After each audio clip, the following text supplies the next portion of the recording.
Welcome to my class. नमस्ते student. बच्चों, हम पढ़ रहे कक्षा 8वीं के कविता दीवानों की हस्ती और इस कविता का यह सेशन नंबर 4 है।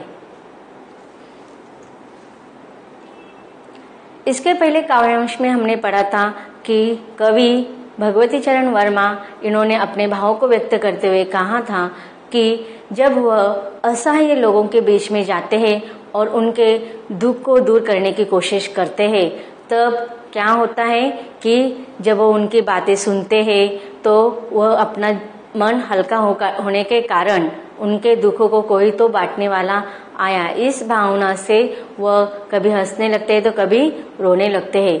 और कभी क्या कहते हैं कि उन्होंने उनके जीवन में जो खुशियां थी वह उनको देने का प्रयास किया, मतलब थोड़े समय के लिए उनके जीवन के दुखों को उन्होंने बांटने की कोशिश की और अपने जीवन की खुशियां उनको देने की कोशिश की। साथ ही कवि कहते हैं कि जब यह बात हमने एक दूसरे से कही, तब उनके अंदर हमने सुख और दुख इन दोनों भावों को जीवन में एक समान स्तर पर महत्व देते हुए, दोनों जब सुख भी हो या दुख भी हो तो हमें किस प्रकार स्थिति में रहकर अपने जीवन व्यतीत करना है, इसका कवि कहता है कि मैंने उनको संदेश दिया। फिर कवि आगे कहते हैं कि हम भिखमंगों की दुनिया में स्वच्छंद लुटाकर प्यार चले, हम एक निशानी सी उर पर ले असफलता का भार चले।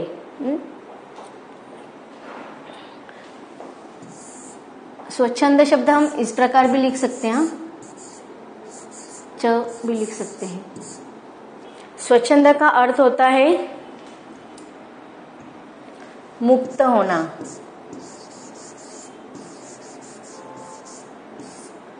मुक्त होना। और निशानी का अर्थ होता है चिन्ह, सिंबल। तो देखो, हम भिखमंगों की दुनिया में स्वच्छंद लुटाकर प्यार चले। कवि किस शब्द का प्रयोग कर रहे हैं कि भीख मंगे। किसे कहते हैं हम भीख मंगे? जो हम देखते, अगर भीख मंगा अगर हम शब्द का प्रयोग करते हैं तो हमारे सामने चीज आ जाती है जिसके पास कुछ भी नहीं है, धन दौलत से वह कंगाले। ऐसे लोगों को हम अधिकतर भीख मंगे कहते हैं। बिल्कुल सही ना?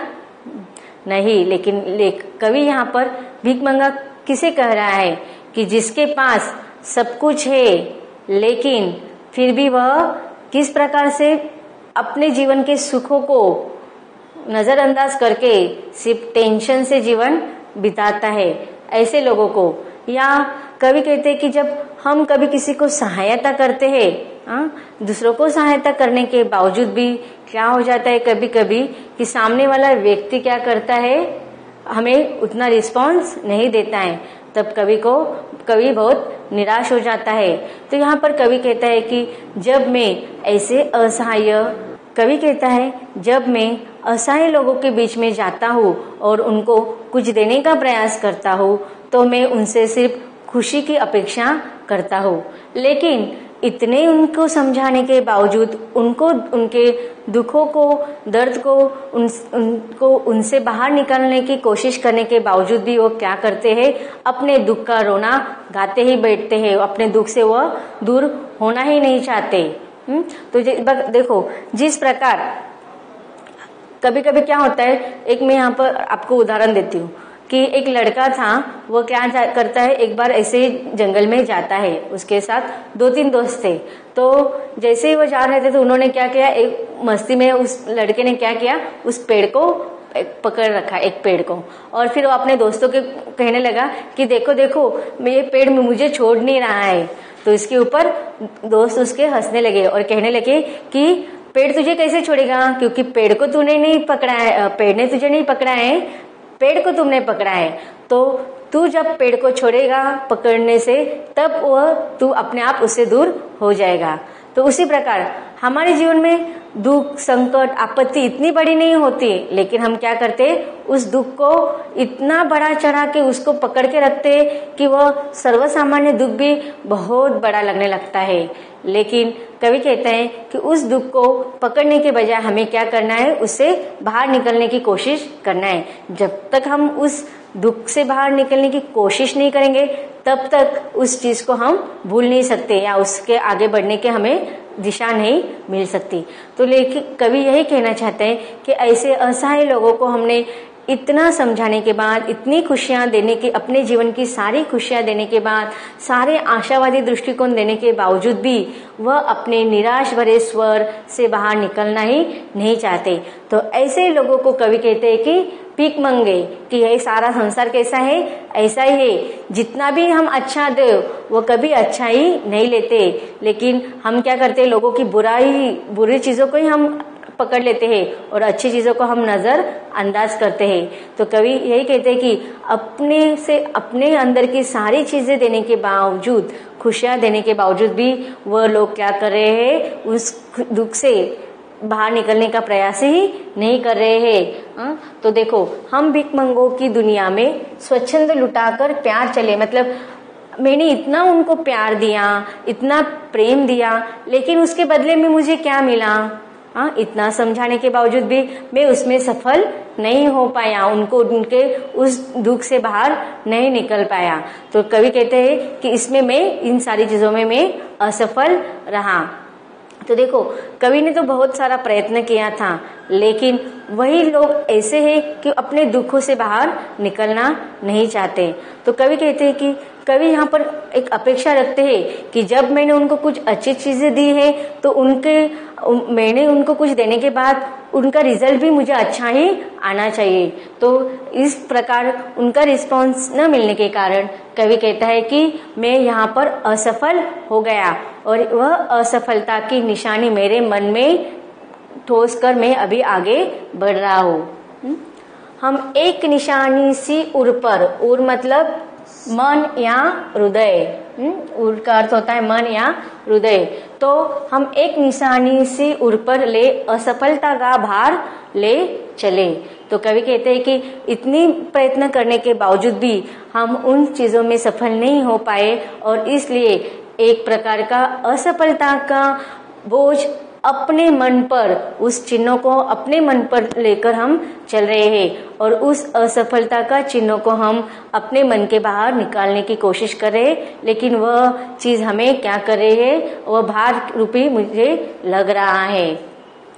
कवि कहता है आगे, अब अपना और पराया क्या, आबाद रहे रुकने वाले, हम स्वयं बंधे थे और स्वयं हम अपने बंधन को तोड़ चले। तो देखो, यहाँ पर कवि के विरोधाभास वर्णन किया है कि एक तरफ वो आशावादी दृष्टिकोण रखते हैं तो दूसरी तरफ उनका निराशा का स्वर भी हमें दिखाई देता है। अब अपना और पराया क्या, तो देखो, अपना मतलब जिसमें अपनत्व होता है और पराया मतलब दूसरों का। तो देखो, कभी कभी क्या होते हैं कि हम अपनी तरफ से लोगों को अपना बनाने की कोशिश करते हैं, लेकिन जो दुष्पराय लोग होते हैं वह एक कदम भी आगे बढ़ा नहीं सकते। लेकिन हमने तो क्या किया था, सबको समान रूप से प्यार देने की, खुशी देने की कोशिश की थी, लेकिन इस असफलता के कारण वह चुभन कवि के मन में है।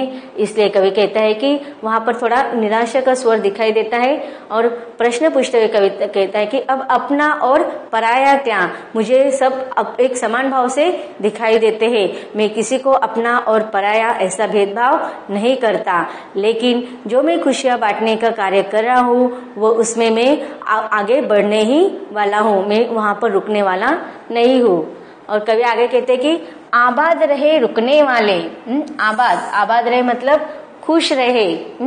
आबाद रहना यहाँ पर क्या है, मुहावरा है। मुहावरा आबाद रहना, जिसका अर्थ है खुश रहना, आनंदी रहना। आपको प्रश्नोत्तर में हमेशा मुहावरे का अर्थ पूछकर वाक्य में प्रयोग करने के लिए पूछा जाता है। तो आबाद रहना, इस मुहावरे का वाक्य में प्रयोग आप कैसे करेंगे? हाँ बताइए। आबाद रहो मतलब खुश रहो, कौन कहते हैं इसे? आशीर्वाद देते हैं ना आपको। हाँ, हमारे यहाँ दादी माँ पिताजी घर वाले हमेशा हमें क्या कहते हैं, आबाद रहने का आशीर्वाद देते हैं। हाँ, तो आप इस प्रकार वाक्य बना सकते हैं कि माँ और पिताजी हमेशा बच्चों को आबाद रहने का आशीर्वाद देते हैं। तो कवि कहते हैं कि आबाद रहे रुकने वाले। तो कवि क्या कहते हैं कि ठहरना यह मेरा काम नहीं है, मुझे तो हमेशा चलते ही जाना है, जीवन में आगे ही बढ़ना है।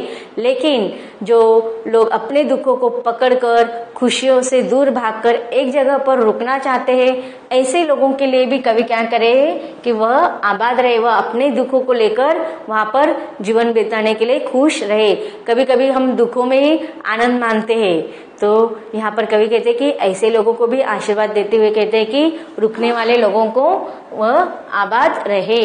तो कवि यहाँ पर वही कहते हैं कि मैं अपना और पराया माना नहीं, लेकिन जिनको अपने दुखों को लेकर बैठना है उनके लिए भी कवि यही भाव रखते हैं कि वह भी अपने जीवन में खुश रहे।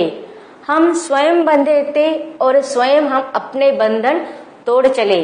तो देखो यहाँ पर भी विरोधाभास दिखाई दे रहा है कि सब पहले कवि क्या करे कि हमने स्वयं को पहले बंधन में बांध रखा था, लेकिन हम अपने इस बंधन को अब तोड़ चले। तो देखो कवि कहते हैं कि इंसानियत के नाते हमने अपने इस संसार में जो भी दुखी है उनके लिए खुशी बांटने के लिए अपने आप को स्वयं को बांध कर रखा था अपने कर्तव्य में, अपनी जिम्मेदारियों में।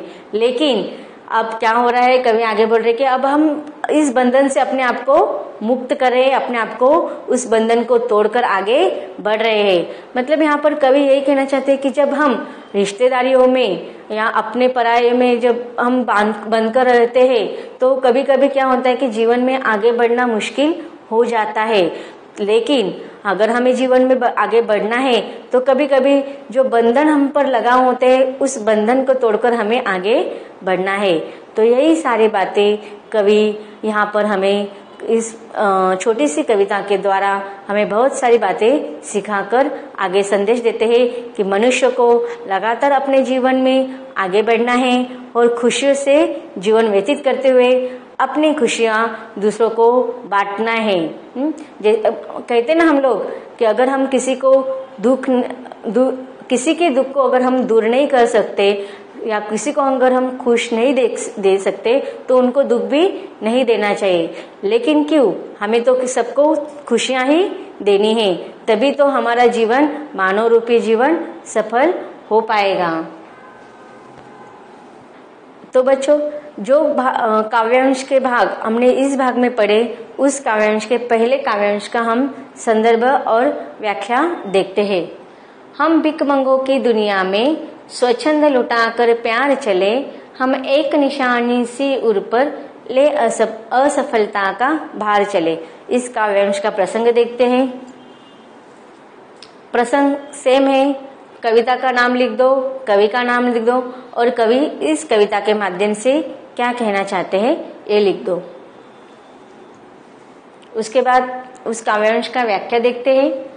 खुशियों की दुनिया में जीने वाले, सबके साथ अपना प्यार बांटने वाले लोग कह रहे हैं कि खुशियों से हीन अभावों की दुनिया में भिखमंगों जैसा जीवन बिताने वाले लोगों के बीच हमने अपना प्यार उन्मुक्त रूप से लुटाया।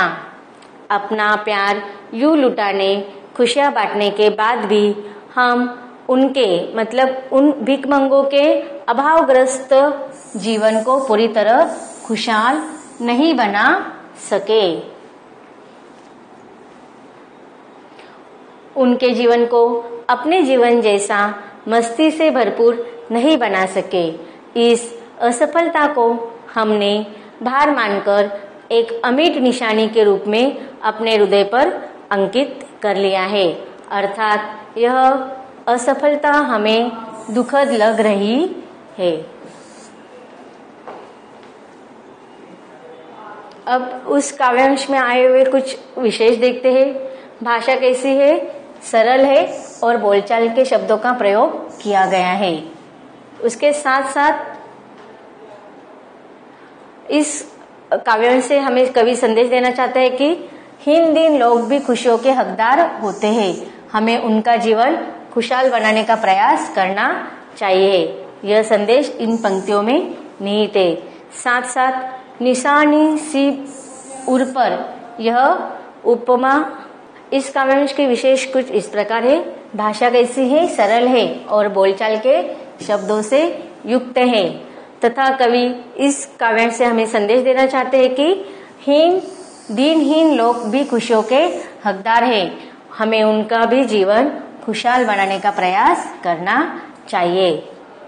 तथा निशानी सी उर पर इसमें उपमा अलंकार है कि ग्रामर में हमने देखा था अलंकारों के अलग अलग प्रकार। तो यहाँ पर हमारे जो मन को जो कुछ लगता है उसको उपमा के रूप में कौन से शब्दों का प्रयोग किया गया है? निशानी सी उर पर, इसलिए यहाँ पर यह उपमा अलंकार है।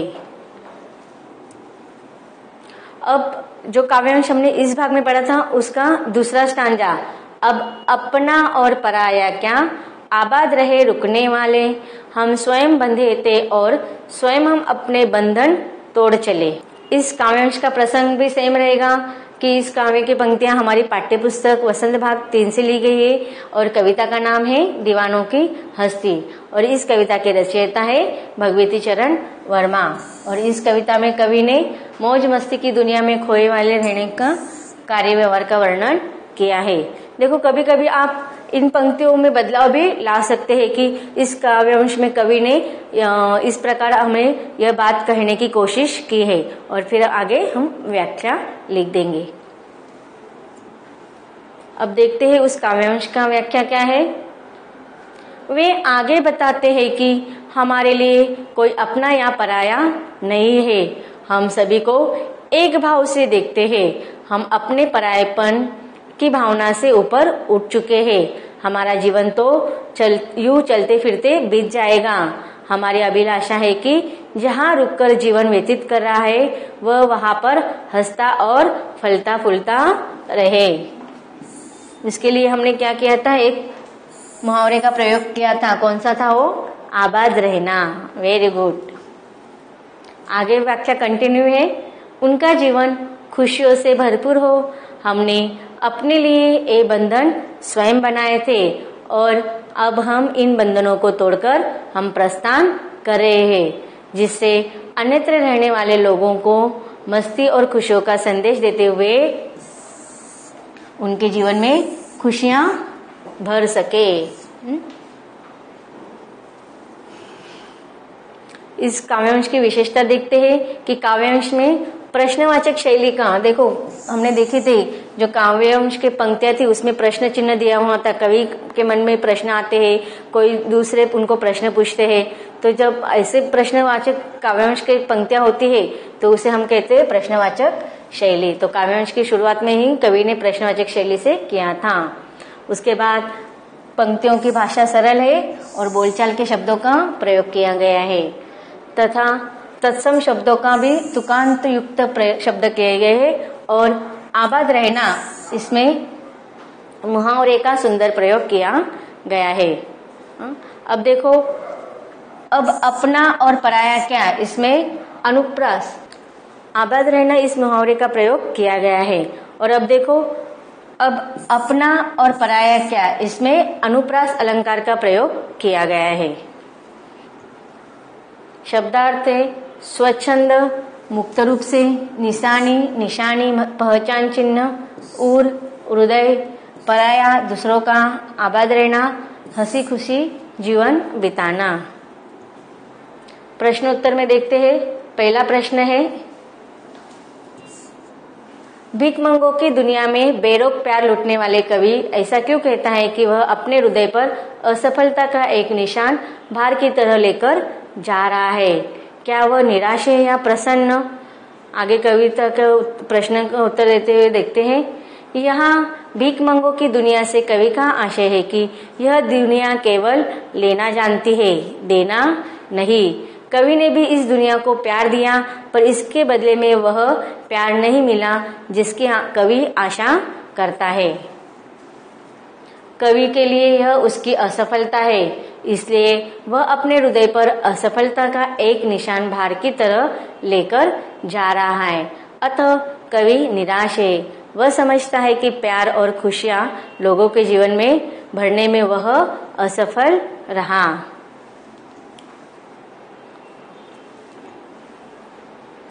तो बच्चों, अब तक इस कविता के पूरे काव्यांश से हमें यही संदेश मिलता है कि कवि हमें लोगों के जीवन में खुशियां भरने के लिए किस तरह प्रोत्साहित करते हैं, यह हमने देखा।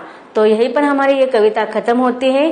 अब हम मिलेंगे फिर इसके अगले भाग में नए कविता के विषय के साथ। मिलते हैं अब अगले भाग में।